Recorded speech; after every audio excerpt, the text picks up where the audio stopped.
Good day, I'm Stacey Ann Smith, and this is your JIS News for Thursday, March 12. Finance Minister Dr. Peter Phillips today opened the budget debate, detailing government's plans for the economy in the 2015-2016 fiscal year. But prior to his presentation to Parliament, Dr. Phillips outlined some key projections during his address at the Jamaica Investment Forum in Montego Bay. Andrea Chisholm has been covering the conference.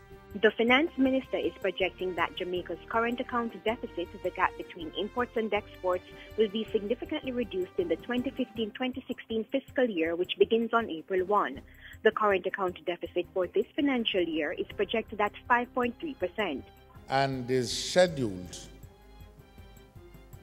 at the end of the next fiscal year to be of the order of a little bit more than 2% of GDP, which gives us at least the ability to imagine realistically the prospect of a surplus on the current account.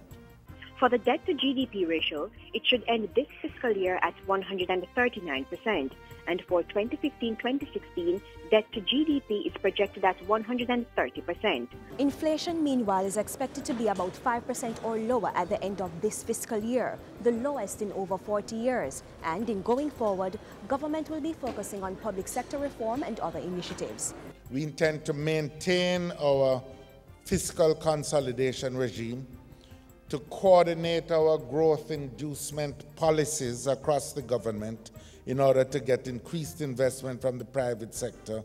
Reporting from the Montego Bay Convention Center, I am Andrea Chisholm for JIS News. The Education Ministry says all is in place for this year's Grade 6 Achievement Test, GSAT.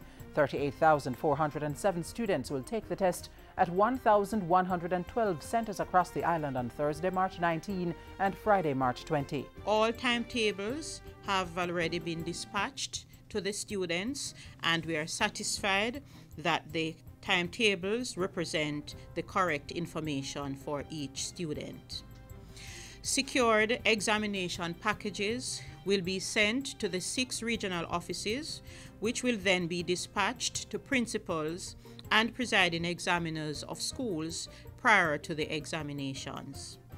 Every precaution has been made and will continue to be made to preserve the integrity of the examination. The Chief Education Officer was speaking at a JIS think tank on Wednesday. She revealed that special accommodations had been made for the over 200 students with special needs who will be sitting the test this year. Members of the public may call any of the ministry's 6 regional GSAT hotline numbers if they have questions. In the meantime, residents of Northwest Clarendon now have access to improved roadways upgraded under the Jamaica Emergency Employment Program, JEEP.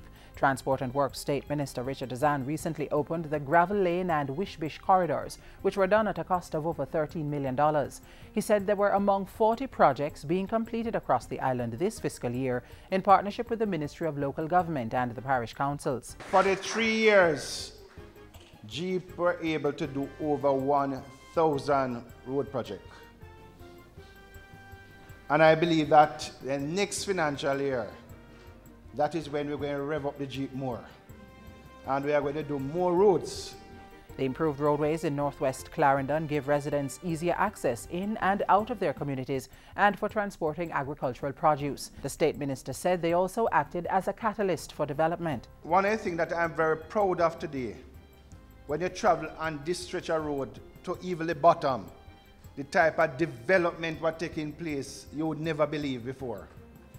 People are building and building more. Mr. Azan, who was speaking at the Peckham New Testament Church of God, called on the beneficiaries to ensure the roads were protected from activities that could destroy them. And finally, an extensive personal collection of former Prime Minister Edward Seaga, spanning 5 decades of Jamaica's development, is now available to researchers and the public.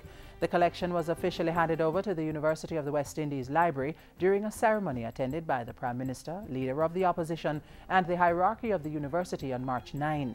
The collection includes artifacts, correspondence, articles, books, and other significant publications related to his work and the development of the Jamaican society from 1959 to 2005. The launch of this collection will certainly help to bridge some gaps in Jamaica's history that will enable us to formulate a greater future. It provides an opportunity for young and inquisitive minds to expand their intellectual knowledge base while acting as a bridge between the past and future generations. The collection will become part of the Mona Campus Caribbean Leaders Collection. Researchers will be able to easily access any item in the collection via the UWI library. And that's it for JIS News Today. I'm Stacey Ann Smith. Thank you for watching.